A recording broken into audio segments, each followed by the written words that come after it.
اعوذ باللہ من الشیطان الرجیم بسم اللہ الرحمن الرحیم رب اشرح لی صدری ویسر لی امری واحلل عقدۃ من لسانی یفقہوا قولی ربی زدنی علما ربی زدنی علما۔ یوم عاشورہ یعنی 10 محرم کیا ہے، اس کی اہمیت کیا ہے، اس بارے میں تھوڑا پڑھتے ہیں آج تاکہ آپ سب کو کلیئر ہو جائے۔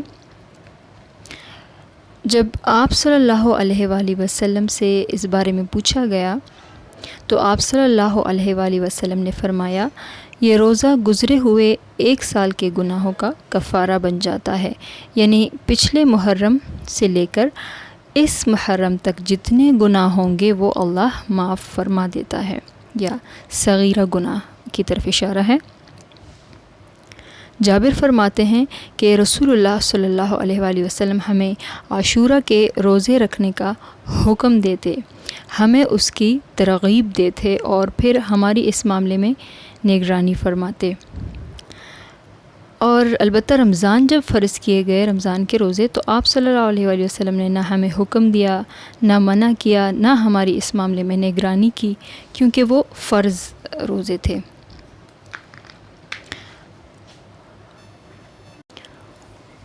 حضرت عائشہ رضی اللہ تعالیٰ عنہ سے روایت ہے کہ جاہلیت کے ایام میں عاشورہ کے دن کا روزہ رکھا جاتا تھا۔ جب اسلام آ گیا تو اب جو چاہے اسے رکھے اور جو چاہے تو اسے چھوڑ دے۔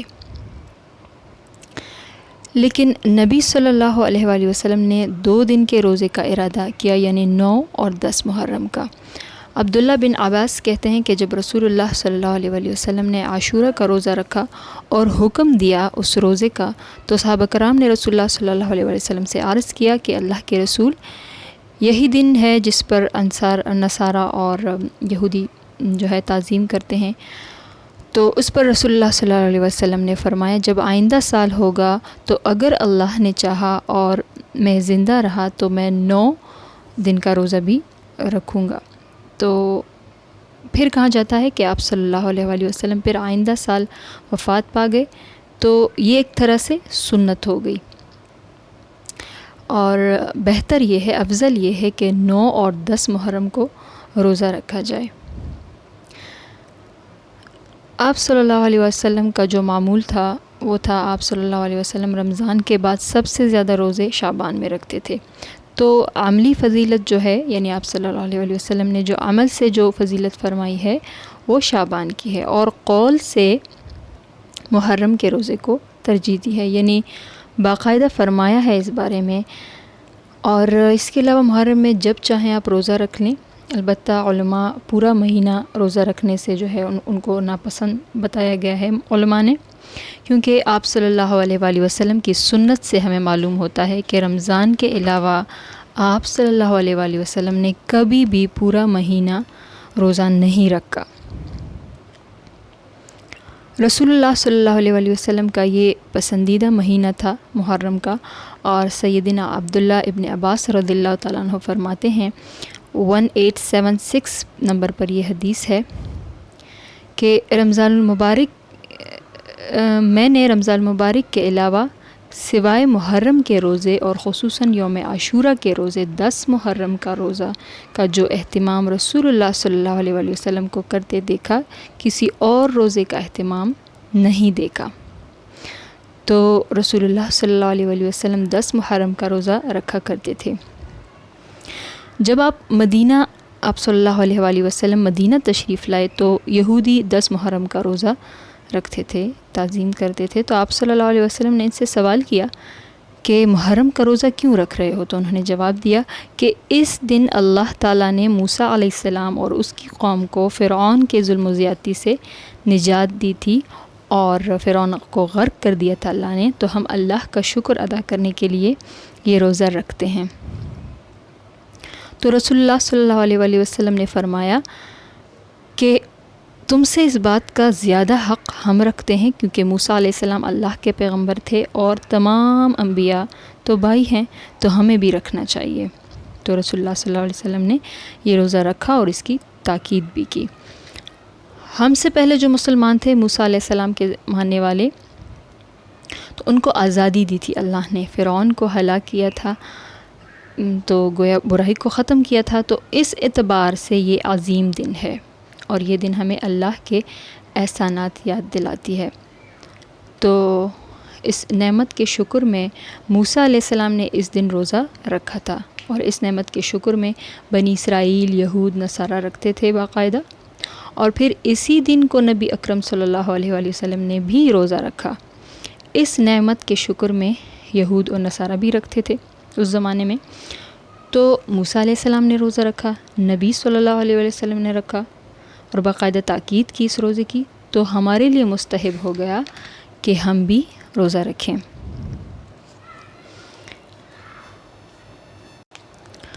تو گویا ہم پچھلے لوگوں کی خوشی میں شامل ہوں گے، اور یہ بنی اسرائیل میں جو سچے مسلمان تھے ان کے لیے یہ آزادی کا دن تھا، فرعون سے آزادی کا دن تھا.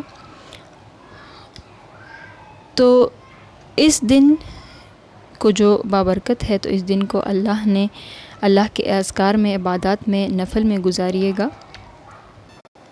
اب محرم کا جو تاریخی پس منظر ہے، تو مختلف علماء نے اس بارے میں بہت سے واقعات کے بارے میں بتایا ہے کہ آدم علیہ السلام کی توبہ کی قبولیت اس دن جو ہے ہوئی تھی، اور حضرت یونس علیہ السلام مچھلی کے پیٹ سے نکلے تھے، اور نوح علیہ السلام اپنی کشتی سے صحیح سلامت اترے. بہت سی واقعات ہیں. اب بہت سے لوگوں کا یہ خیال ہے کہ یوم عاشورہ کی اہمیت اس وجہ سے ہے کہ اس دن امام حسین رضی اللہ تعالیٰ عنہ شہید ہو گئے تھے. تو اس طرح یہ خیال، یہ عقیدہ رکھنا غلط ہے، کیونکہ امام حسین رضی اللہ تعالیٰ عنہ نبی صلی اللہ علیہ وسلم کے وفات کے 50 سال بعد شہید ہوئے تھے. تو نبی صلی اللہ علیہ وسلم جب زندہ تھے تو اس وقت تو امام حسین ان کی گود میں تھے، تو پھر کیوں نبی صلی اللہ علیہ وسلم روزہ رکھتے تھے؟ سوچنے کی بات ہے نا. ٹھیک ہے، تو اس دن کی اہمیت اس وجہ سے ہے کہ موسیٰ علیہ السلام کو اللہ نے ظالم حکمران فرعون سے نجات دلائی تھی، جیسا کہ ہم نے پڑھا. اور اسی طرح یکم محرم پر حضرت عمر رضی اللہ تعالیٰ عنہ شہید ہو گئے تھے. تو اسی طرح ہر دن ہر کوئی شہید ہوگا، کوئی پیدا ہوگا، یہ تو چلتا رہے گا. ٹھیک ہے، تو یہ بات نہیں ہے. اور رسول اللہ صلی اللہ علیہ وسلم کی گود میں حضرت امام حسین رضی اللہ تعالیٰ عنہ تھے، چھوٹے تھے اس وقت، اور آپ صلی اللہ علیہ وآلہ وسلم ان سے پیار کر رہے تھے. تو اس وقت جبرائیل علیہ السلام نے فرمایا رسول اللہ صلی اللہ علیہ وآلہ وسلم کے جس کو آپ پیار کر رہے ہیں یہ ایک ظالم کے ہاتھ تو جو ہے مرے گا. تو آپ صلی اللہ علیہ وآلہ وسلم کی آنکھوں میں آنسو آ گئے. تو ہم بھی اگر امام حسین کی شہادت کا واقعہ کربلا پڑھیں تو ہماری آنکھوں میں بھی آنسو آئیں گے. ٹھیک ہے، اور اگر آنسو آئے تو اس میں کوئی گناہ نہیں ہے، لیکن یہ گمان رکھنا کہ ہم روزہ اس لیے رکھ رہے ہیں کہ امام حسین کی شہادت ہوئی تھی یا جو بھی ہے، تو یہ غلط ہے. ٹھیک ہے، اب ہم نے پڑھا کہ حضور صلی اللہ علیہ وآلہ وسلم نے یہود کی مشابہت کی وجہ سے، یعنی کہ ان سے مشابہت نہ ہو جائے، تو انہوں نے پھر یہ فرمایا کہ اگلے سال جو ہے 9 کا روزہ بھی ہم رکھیں گے انشاءاللہ.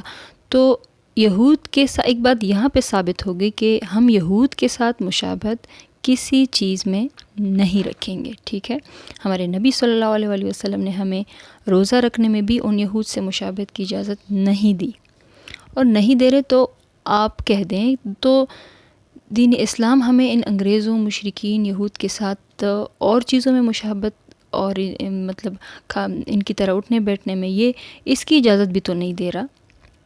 ٹھیک ہے، تو یہ سوچنے کی بات ہے، اور ہمارے لیے لہٰذا ہر غلط عمل سے جو یہود کے ہیں ان سے نفرت ضروری ہے. اب دین اسلام ہمارا اصل دین ہے. ٹھیک ہے، اور جو دین ہے یہودی، عیسائی، یہ تو خود ساختہ دین ہے. ٹھیک ہے، تو اب بدعتوں میں بہت جو ہے یہاں پہ ہے یہ محرم میں کہ جو بدعت کرتے ہیں بہت سے لوگ، کچھ لوگ شربت پانی وغیرہ دیتے ہیں کہ نعوذ باللہ کے شہید جو ہوئے ہیں واقعہ کربلا میں تو ان کو پانی پہنچتا ہے، اور حلوہ وغیرہ بناتے ہیں بہت سے لوگ کہ یہ ان کے نام پہ ہیں. کچھ لوگ جو ہے ماتم کا اظہار کرتے ہیں، تو یہ بدعت ہے سراسر، ٹھیک ہے، اسلام کے خلاف ہے یہ سب۔ اور ہم مسلمان جو اپنے آپ کو سنی کہتے ہیں، تو ہم بھی ایسے کاموں میں، غلط کاموں میں ملوث ہیں۔ جیسے کچھ لوگ ہوتے ہیں نا کہ یہ کہتے ہیں کہ اس محرم میں شادی نہیں کرنی، ٹھیک ہے، اور تو اس طرح کا کوئی حکم نہیں ہے اللہ کی طرف سے اور ہمارے رسول اللہ صلی اللہ علیہ وآلہ وسلم کی طرف سے۔ اب اس کی محرم کے روزے، یوم عاشورہ کے دن کا روزہ، اس کی اہمیت کے بارے میں کچھ پڑھ لیتے ہیں۔ آپ صلی اللہ علیہ وآلہ وسلم سے محرم کے متعلق سوال کیا گیا۔ اب یہ روایت ابو قتادہ سے ہے، قتادہ، اور 1163 نمبر پر یہ روایت ہے۔ تو آپ صلی اللہ علیہ وآلہ وسلم نے فرمایا کہ اس دن کے روزہ رکھنے سے اللہ تعالیٰ سابقہ سال کے گناہ معاف کر دیتا ہے، ٹھیک ہے۔ اور اس مہینے کو اللہ تعالیٰ کا مہینہ کہا گیا۔ اب اس کے علاوہ سیدنا ابو ہریرہ رضی اللہ تعالیٰ عنہ روایت کرتے ہیں، 1982 نمبر پر روایت ہے، رسول اللہ صلی اللہ علیہ وآلہ وسلم نے فرمایا، رمضان المبارک کے بعد سب سے افضل روزے اس مہینے کے ہیں جس کو تم محرم کہتے ہو، جو اللہ کا مہینہ ہے۔ 12 مہینوں میں کسی مہینے، سال کے 12 مہینوں میں کسی مہینے کے ساتھ رسول اللہ صلی اللہ علیہ وآلہ وسلم نے شہر اللہ کا لفظ استعمال نہیں کیا، ٹھیک ہے۔ یہ اعزاز صرف اور صرف اسی مہینے کو ہے، محرم کے مہینے کو۔ اب اس کے بعد آتے ہیں کہ روزہ کب رکھنا چاہیے، ٹھیک ہے۔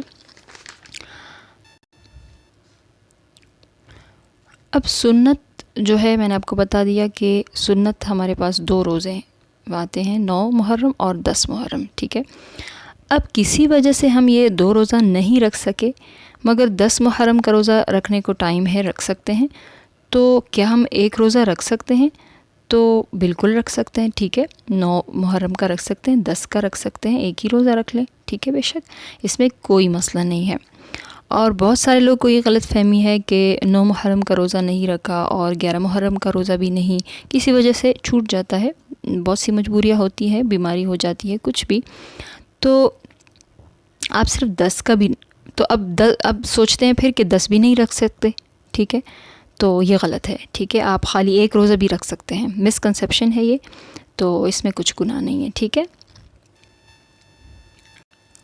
اب بہت سے علماء کے نزدیک اگر کوئی 10 محرم کے ساتھ 9 رکھ لیں تو بہت بہتر ہے، سنت بھی ہے، ٹھیک ہے۔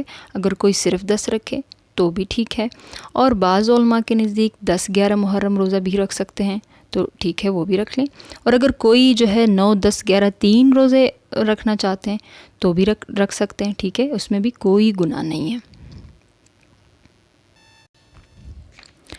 اب اس سال 2021 میں آج بدھ 11 اگست ہے، تو آج ہے 2 محرم، تو 9 اور 10 محرم 18 اگست اور 19 اگست کو ہے، یعنی 18 اگست کو 9 محرم ہے اور 19 کو 10 محرم ہے۔ لہٰذا آپ یہ روزہ جو ہے اگر کسی نے رکھنا ہے تو پھر یہ 18 اور 19 اگست کو پھر رکھنا ہے۔ اور یہ روزہ نفلی عبادت ہے، یہ یاد رکھیں، ٹھیک ہے، یہ نفلی روزہ ہے، اس کی کوئی زبردستی نہیں ہے آپ پر، ٹھیک ہے۔ اگر رکھنا چاہیں تو پھر ثواب زیادہ ہے، ٹھیک ہے۔ اگر نہیں مطلب نہیں رکھ سکتے تو اس میں کوئی گناہ نہیں ہے، ٹھیک ہے۔ اور اگر آپ سب رکھ سکتے ہیں تو اللہ پاک آپ کو ہمت دے، ان نفلی عبادات میں سب سے آگے ہوں آپ سب۔ دنیا کے کاموں میں تو ہم سب سے آگے ہوتے ہیں، لیکن اب ہمیں اللہ کی عبادات میں بھی آگے جانا ہے۔ لہٰذا میری دعا ہے کہ اللہ رب العزت مجھے اور آپ سب کو ان نفلی عبادات کے کرنے کی توفیق عطا فرمائے، آمین۔ وآخر الدعوانا الحمد للہ رب العالمین۔